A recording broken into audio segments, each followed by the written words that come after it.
Ah, salut les amis! Attendez une minute, je vais arrêter ma musique. Comment vont les choses aujourd'hui? J'espère que ça va bien. Nous sommes maintenant rendus à peu près au milieu de notre unité sur les fractions et les décimaux. Alors, vous devrez être en train de vous sentir un peu plus à l'aise avec comment changer un décimal une fraction dans un nombre décimal, et puis un décimal dans une fraction. Vous devrez être en train de commencer à vous sentir un peu plus à l'aise avec des fractions équilibrées ou équivalentes, être capable de savoir quelle fraction est, si on a une fraction comme 1/2, c'est la même chose que 4/8, c'est la même chose que 6/12, etc. Vous devrez être en train de commencer à vous sentir un peu plus à l'aise avec toute l'affaire de placer des fractions sur des droites numériques et des nombres décimaux.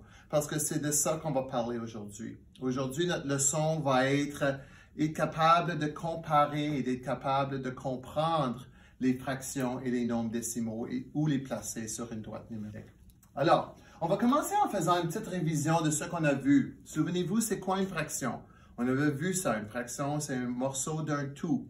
Alors, quand on parle d'une fraction comme 3/4, si on était pour le mettre en nombre décimal, on le mettrait sur 100. On sait que 4 fois 25 est égal à 100, alors 3 fois 25 est égal à 75. Alors, une fois qu'on l'a sur 100, c'est facile à savoir que 3/4, c'est la même chose que 0 et 75 centièmes. Et c'est pour ça que j'ai écrit ici, justement, le tableau de valeur de position, parce que c'est important de savoir si on a un numéro comme 345 et 69 centièmes, qu'on est capable de le placer ici dans. Il y aurait 3 centaines, 4 dizaines, 5 unités. Et ensuite, quand on va après la virgule, on parle des nombres décimaux, mais on parle des fractions. On parle de 6 dixièmes. Vous voyez que dixième est écrit avec un X et non pas avec un Z. Z, c'est quand on parle de dizaines. X, c'est avec les dixièmes. Et puis 9 centièmes. C'est le temps pour écrire ce numéro ici comme une fraction. On dirait 345 unités et 69 centièmes. Alors, on parle d'un numéro ici, la partie après la virgule, c'est plus petit que 1. Alors, c'est un peu plus que 345, mais ce n'est pas aussi grand que 346. Alors, quand on parle après la virgule, on parle des très petits nombres, des nombres qui sont coupés en morceaux. Alors, ici, ça sera 69 morceaux de 100 morceaux d'une unité. Alors, j'espère que ça, c'était une révision. J'espère que vous avez compris cela, parce que c'était important de comprendre cela pour pouvoir continuer dans ce qu'on va voir aujourd'hui. La semaine dernière, on avait regardé à cela. On avait regardé à la droite numérique. Et on avait commencé à placer des fractions sur la droite numérique. Souvenez-vous, 9 dixièmes, on la placerait ici. Parce que si on prend notre unité et on la sépare en 10 morceaux égaux, ça serait le 9e de 10 morceaux égaux. Alors, ça sera l'entour d'ici. Mais vous voyez, de l'autre côté, je l'ai placé aussi en nombre décimal. Parce que 9 dixièmes, c'est la même chose que 9 dixièmes. 0,9. Alors, c'est important de comprendre cela et d'être capable de placer cela sur notre droite numérique. Même chose, on avait parlé ici de 3/4. 3/4, c'est la même chose que 0 et 75 centièmes. Encore ici, on change les dixièmes, les centièmes. C'est 2 numéros après la virgule. Alors, on est en train de parler de ici. Parce que si on était pour placer notre droite numérique comme les décimaux, la demi, ça serait 0,5. Le 0 serait 0,0, parce qu'il n'y a pas de dixième, il n'y a pas d'unité. Puis le 1, ça serait 1,0, parce qu'il y a une unité et 0 dixième, et 0 centième, et 0 millième. Il faut se souvenir aussi que les numéros qui se trouvent après ils ne sont pas là, mais ils seraient là. Alors, il y aurait comme un 0 ici. Alors, 345 et 69 centièmes, c'est la même chose que 345 et 690 millièmes.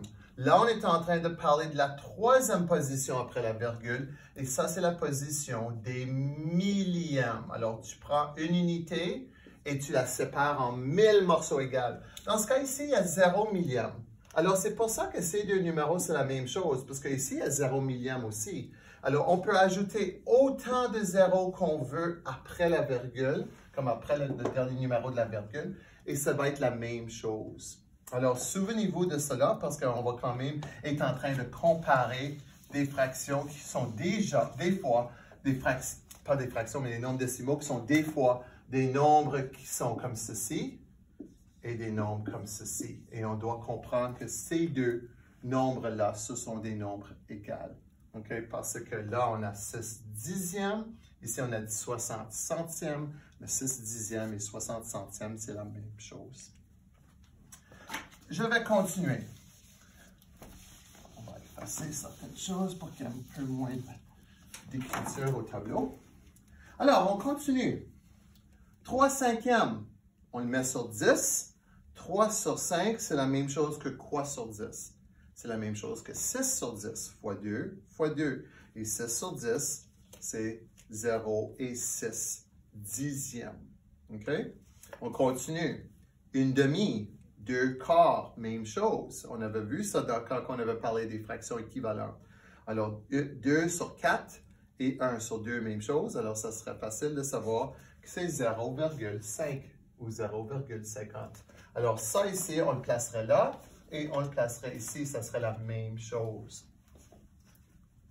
Un tiers, là, c'est un peu plus compliqué parce qu'on ne peut pas mettre des tiers sur 10. On ne peut pas mettre des tiers sur 100. Comment est-ce qu'on fait ça?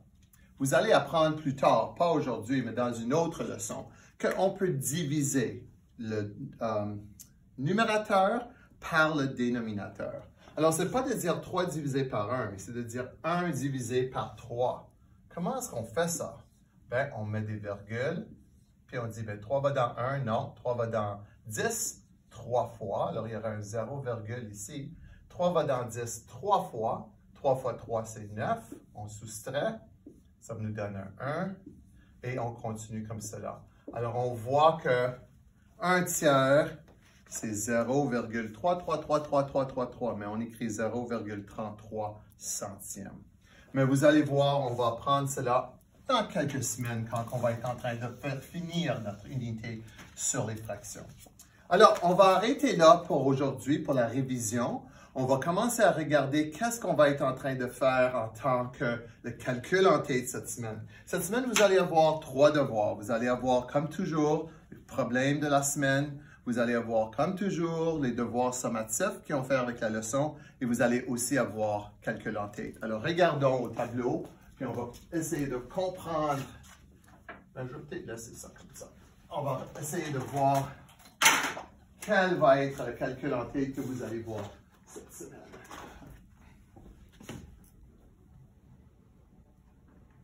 OK. Alors, voilà. Alors, voici la leçon de du calcul en tête. Ça a à faire avec la soustraction. Si vous regardez ici, pas mal difficile à faire. C'est quoi 67 moins 28? Moi, je ne suis pas capable de faire ça dans ma tête. Mais 69 moins 30, facile à faire dans la tête. Parce qu'on peut voir que 9 moins 0, c'est 9 et 6 moins 3, c'est 3. Mais comment est-ce qu'on peut changer ça pour que ça devienne ça? On peut voir que tout ce qu'on a besoin de faire, c'est juste changer le numéro du bas pour que ce soit un numéro à la dizaine. Et ça va nous aider. Alors, regardez ici, encore difficile à faire. 43 moins 15. 48 moins 20, facile. 36 moins 39, 86 moins 39, difficile à faire. 87 moins 40, facile à faire. Alors, on va regarder, je vais bouger ceci pour qu'on puisse mieux voir et mieux comprendre. Alors, je vais monter ça pour que je puisse écrire au tableau aussi.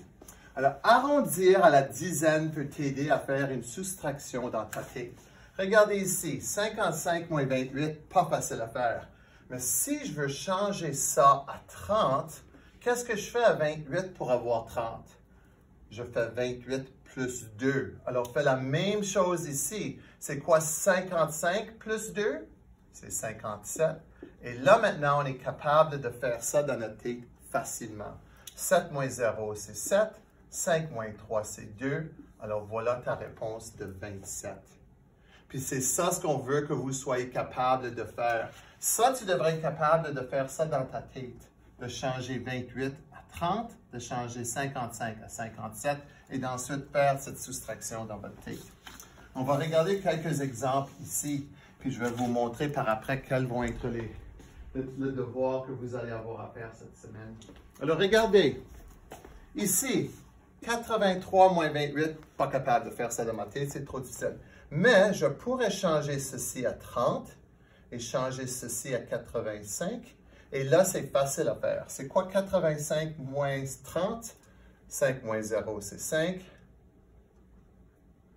Et 8 moins 3, c'est 5. Alors, la réponse est 55. Ici, je vais changer ça à 50. Qu'est-ce que j'ai fait à 45 pour changer à 50? Plus 5. Alors, je vais faire la même chose ici. 77 moins 50, ça égale à 27, etc. Alors, quand on est en train de faire la soustraction, ici encore, il va falloir changer ça pour que ça soit 30 et changer ça pour que ça soit 77. Parce que ce que j'ai fait, j'ai additionné 7 à 23 pour faire 30 et j'ai changé 70 à 77. Alors là, c'est facile à savoir que la réponse va être 47. Celle-ci, je vais essayer de le faire dans ma tête.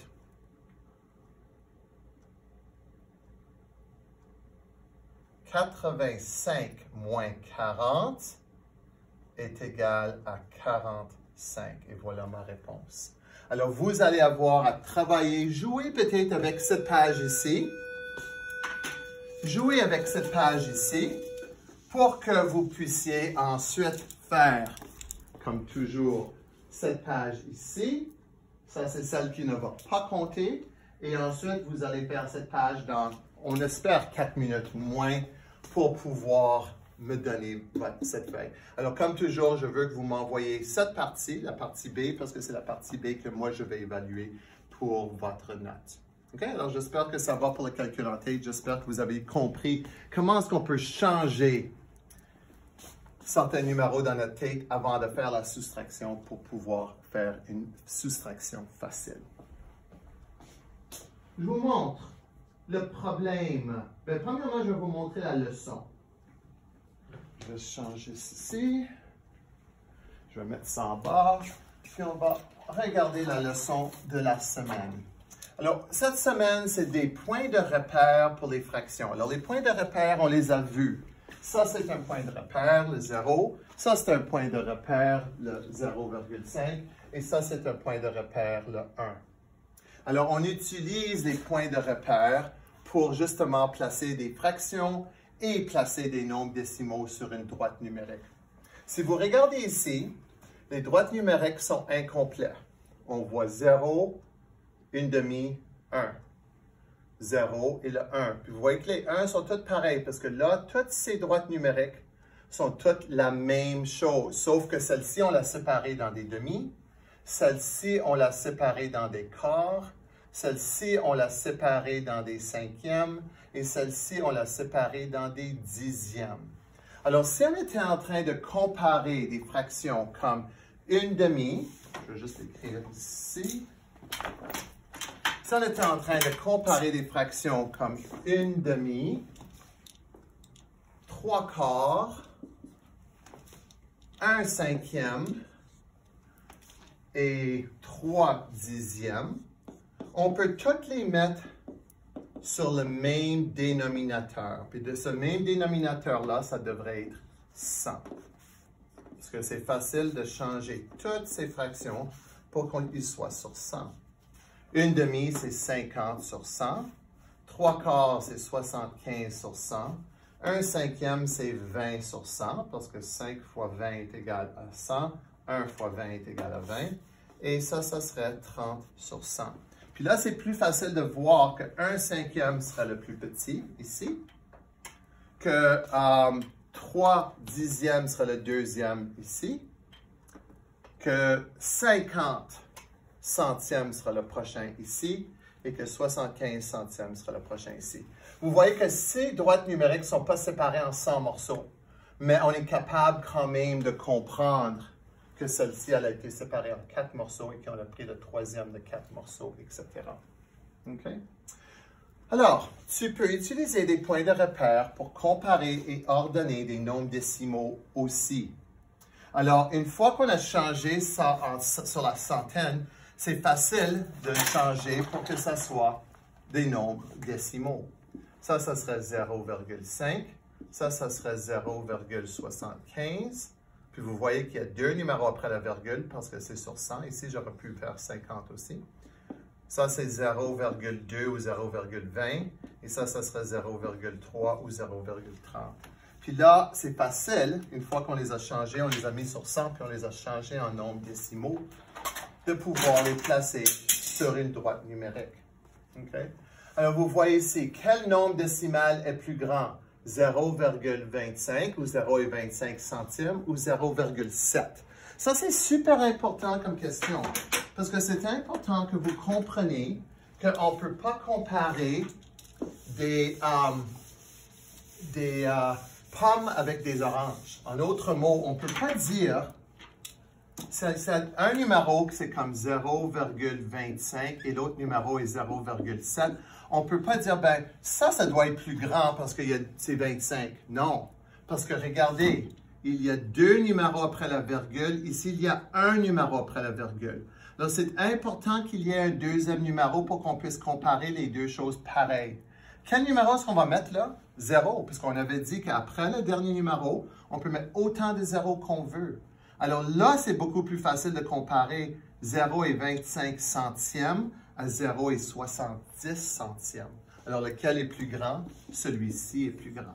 Alors, s'il y avait quelque chose comme ceci dans un devoir, puis on vous demandait placer plus petit que, plus grand que ou égal, ça serait important de voir que ça, c'est plus grand.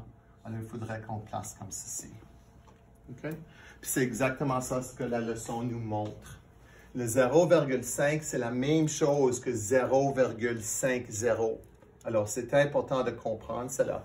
Alors, si on est en train de comparer ces deux-là, on va changer le 0,7 à 0,70 centièmes. Et vous voyez qu'ici, je ne vais pas mettre la marque parce que ça va aller sur mon affaire, mais on voit que 0,70 centièmes est là et 0 et, je ne peux pas voir mon 0,25, mais le 0,25 sera à peu près ici. Alors, on verra lequel sera le plus grand. Puis c'est ça la leçon de cette semaine. On est en train de comparer des nombres décimaux, des fractions. On est en train de voir lequel est plus petit, lequel est plus grand. Alors, ça ne devrait pas être trop difficile pour la plupart d'entre vous. Je vais vous montrer qu'est-ce que vous allez avoir à faire comme devoir sommatif. Et ensuite, on va regarder ensemble le problème de la semaine que vous allez avoir à faire cette semaine aussi. Alors, regardons premièrement les devoirs sommatifs que vous allez avoir à faire.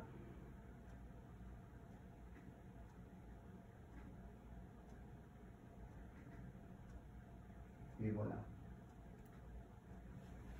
Alors, attends une minute pour que je change ça. Laisse-moi changer ça avant. Puis je peux même descendre ceci parce que je n'ai pas besoin. Alors, regardons. Ça dit, tu peux utiliser des points de repère pour comparer et ordonner des nombres décimaux. On voit les points de repère qui sont là. Ordonne 0,8 dixièmes, 0,42 centièmes, 0,31 centièmes. Encore, j'ai dit, il faut que vous vous assurez que vous êtes en train de comparer des pommes à des pommes. Alors, celui-là, il n'est pas pareil que les deux autres. Ça, il y a deux numéros après la virgule, deux numéros après la virgule, seulement un numéro après la virgule. Alors, il faut que tu changes 0,8 dixièmes à 0,80 centièmes. Puis là, c'est beaucoup plus facile de voir que 0,31 centièmes sera là. Le 0,42 centièmes sera là, parce que ça, c'est 0,50. Souvenez-vous, quand on avait parlé du 0 et 5 dixièmes, c'est la même chose que 0 et 50 centièmes. Et le 80 serait là.